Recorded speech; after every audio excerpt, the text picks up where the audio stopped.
अच्छा, जब ये कासिद वापस नहीं गया ना, तो इमाम हुसैन ने एक और कासिद भेजा कि उनको जाके अब ये इत्तला दे दे। अब ये जो दूसरा कासिद था उसको भी इसी तरह से पकड़ा।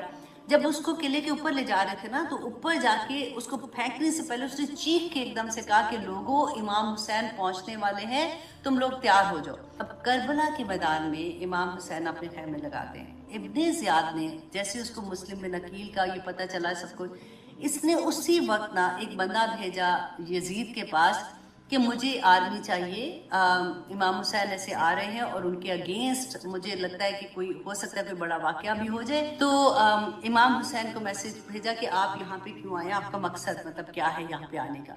इमाम हुसैन ने कहा, पैगाम दिया कि मैं यहाँ पे इन्हीं लोगों के बुलाने की वजह से आया हूँ, और इतने देखिए इन्होंने मुझे खत भेजे, इतने पैगाम भेजे। अल्लाह अकबर। अब ये किस दिन वाक़या पेश आ रहा है? इमाम हुसैन 8 जिलहज को वहाँ से निकले, 9 जिलहज अरफा का दिन, अल्लाह अकबर, और ये वाक़या पेश आता है कि मुस्लिम बिन अकील को कत्ल कर दिया जाता है। अब जैसे इनको कत्ल कर दिया, अब वो वहां से निकल गए हैं। अब जैसे ही रास्ते में ये पहुंचते हैं कूफा के नजदीक, अभी थोड़ी दूरी है, तो इमाम हुसैन ने अपने एक कासिद को भेजा कि जाके कूफा के लोगों को बता दो कि मैं पहुंचने वाला हूँ, मतलब हमारा काफिला आ रहा है। अच्छा, अब इब्ने ज़ियाद को ये पता था कि इमाम हुसैन किसी भी वक्त में पहुंचेंगे, तो उसने क्या किया कि इतना सख्त पैरा वहाँ पे कर दिया कि जो कोई शहर के कुफा के अंदर आ रहा है या बाहर जा रहा है उसकी पूरी स्कैनिंग हो रही है, जैसे आजकल की वर्ड में आप कहें, और चेक करें कि कौन जा रहा है कौन आ रहा है। कासिद जब आया तो उसको तो नहीं पता था, वो तो इसी शौक में, मतलब कि जैसे कि सारे के सारे लोग हैं, मुस्लिम बिन अकील ने जैसे मैसेज दिया था, तो उससे जब पूछा तो उसने कहा कि हाँ मैं तो ये पैगाम लेके आया कि इमाम हुसैन बस पहुंचने ही वाले हैं।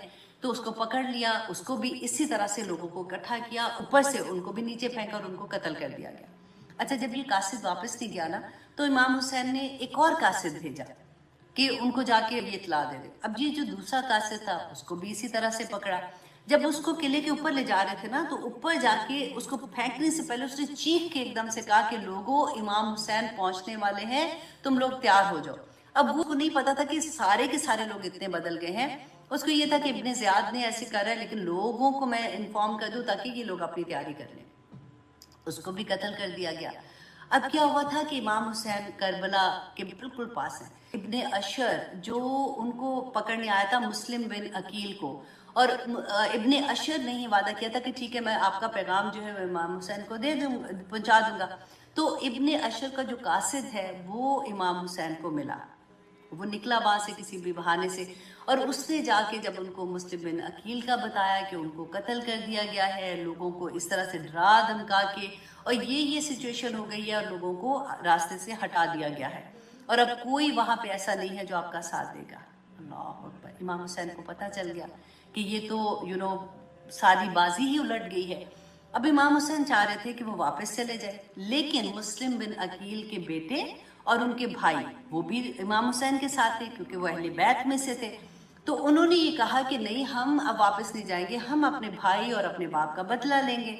और इमाम हुसैन ने जब उनको समझाया तो उन्होंने कहा कि नहीं, आप चले उधर, क्योंकि ऐसा नहीं हो सकता, कूफा के लोग जो हैं जब वो आपको देखेंगे तो वो कभी भी वापस, मतलब ऐसा नहीं कर सकते हैं। इंशाल्लाह आप फिक्र नहीं करें, वहां पे सब आपका साथ देंगे। अल्लाह अकबर। अब इमाम हुसैन आते हैं, आगे थोड़ा आते हैं, अब वो काफिला आगे आ रहा है। अब करबला के मैदान में इमाम हुसैन अपने खैमे लगाते हैं। इब्ने ज़ियाद ने जैसे उसको मुस्लिम बिन अकील का ये पता चला सबको, इसने उसी वक्त ना एक बंदा भेजा यजीद के पास कि मुझे आर्मी चाहिए, इमाम हुसैन ऐसे आ रहे हैं और उनके अगेंस्ट मुझे लगता है कि कोई हो सकता है कोई बड़ा वाकया भी हो जाए, तो मुझे हेल्प चाहिए। क्योंकि जब इसको भेजा था तो 17 लोग थे इसके साथ, अभी तक कोई आर्मी नहीं थी। अच्छा, वहां पे क्या था कि एक पूरी आर्मी जो थी, अब इसके आर्मी के ना नंबर ऑफ पीपल भी डिफरेंट किताबों में है, जो मैंने लिया था वो 4000 के करीब थे, जो कि किसी और जगह पे जंग के लिए जा रहे थे। उनको बिल्कुल नहीं पता था कि यहाँ पे इमाम हुसैन के साथ क्या होने वाला है और हमें किस मिशन के लिए आगे भेज रहे हैं, क्योंकि वो तो किसी और मुल्क की जंग के लिए जा रहे थे ना, इनकी तो होती थी जंगें। अब यजीद ने उनको ये हुक्म दिया कि तुम लोग यहाँ से कूफा की तरफ जाओ और इब्ने ज़ियाद को मिलो, इब्ने ज़ियाद तुम्हें बताएंगे कि आगे क्या करना है। अच्छा, अब आर्मी जो थी वो सारी की सारी जो है वो कूफा की तरफ आती है। इब्ने ज़ियाद को जब मिलते हैं इब्ने ज़ियाद, अब उस आर्मी का जो कमांडर था वो था अमर बिन साद बिन वकास। अमर बिन साद बिन वकास, और साद बिन वकास वो सहाबी थे जो बहुत जिनका नाम था, जिन्होंने रसूलुल्लाह सल्लल्लाहु अलैहि वसल्लम से मोहब्बत की इंतहा जैसे कहते हैं ना उस तरह से थी, और इतनी मोहब्बत करते थे रसूलुल्लाह सल्लल्लाहु अलैहि वसल्लम से, लेकिन वो फौत हो चुके हुए थे। ये उनके बेटे थे। इन्होंने, अब इनका मकसद नहीं था, लेकिन क्योंकि अब ये कमांडर भी थे आर्मी के, इनको जैसे हुक्म अब मिला तो इमाम हुसैन को मैसेज भेजा कि आप यहाँ पे क्यों आए, आपका मकसद मतलब क्या है यहाँ पे आने का। इमाम हुसैन ने कहा, पैगाम दिया कि मैं यहाँ पे इन्हीं लोगों के बुलाने की वजह से आया हूँ, और इतने देखिए इन्होंने मुझे खत भेजे, इतने पैगाम भेजे, तो इन्होंने मुझे अपने लिए बुलाया था, तो इन्हीं की वजह से मैं यहाँ पे आया हूँ। अब अगर ये बदल गए हैं तो मैं वापस चला जाता हूँ, मुझे आप वापस जाने दें, क्योंकि ये लोग जो हैं ये अगर ये बदल गए हैं तो मुझे भी इनकी हेल्प करने की ज़रूरत नहीं है। अच्छा, उसने अमर बिन साद जो थे मिलिट्री कमांडर जो थे, उसने ये पैगाम, अब ये क्योंकि बात कहाँ पे हो रही है, करबला में, उसने ये पैगाम कूफा में भेजा इब्ने ज़ियाद को। इब्ने ज़ियाद कितने साल का है, 28 साल का। अल्लाह अकबर, उसको पैगाम भेजा, ही वॉज वेरी एरोगेंट।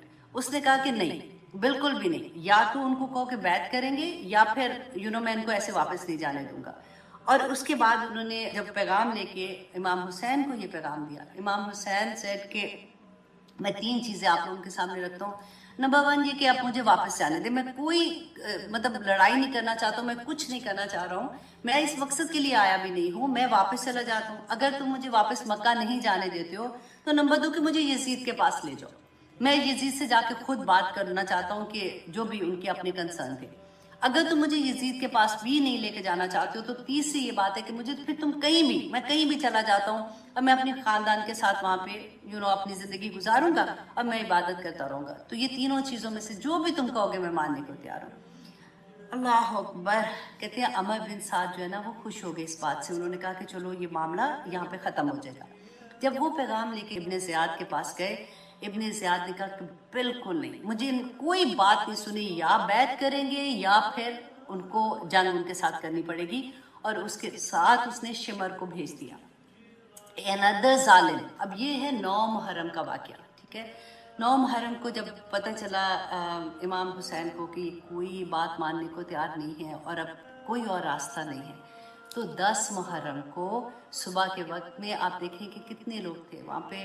इमाम हुसैन ने 9 मुहर्रम को भी जितने लोग थे, क्योंकि जब वो मक्का से आ रहे थे ना कुफा की तरफ, तो रास्ते में भी लोग उनके साथ कुछ मिलना शुरू हो गए थे, तो उन्होंने सबको इकट्ठा किया और उनको कहा कि देखो तुम लोगों ने मेरे साथ बैत किया है, मैं अपनी बैत को उठा रहा हूँ, तुम में से जो जाना चाहता है जा ले, क्योंकि उस वक्त तो फर्क बात की ना, तो इस वक्त क्योंकि जो सिचुएशन है उसके मुताबिक मैं आप लोगों को इजाज़त देता हूँ, मैं तुम लोगों को मुड़ के भी नहीं देखूंगा, जो पीछे से जा सकता है वो चला जाए, मेरा किसी के ऊपर कोई गिला नहीं है। तो आखिर में पता है कितने लोग कहते हैं, 70 से 80 लोग सिर्फ रह गए। उनमें से ज़्यादातर तो अहले बैत थे और कुछ ऐसे थे जो उनसे मोहब्बत करने वाले कुछ बच्चे थे, कुछ औरतें थी और कुछ बच्चे थे। अच्छा, अब 10 मुहर्रम को सुबह के वक्त में ये आपस में इनकी लड़ाई होती, उधर 4000 की फौज, और इधर देखिए, और उससे पहले आप देखिए 3 दिन पहले से पानी भी बंद कर दिया गया,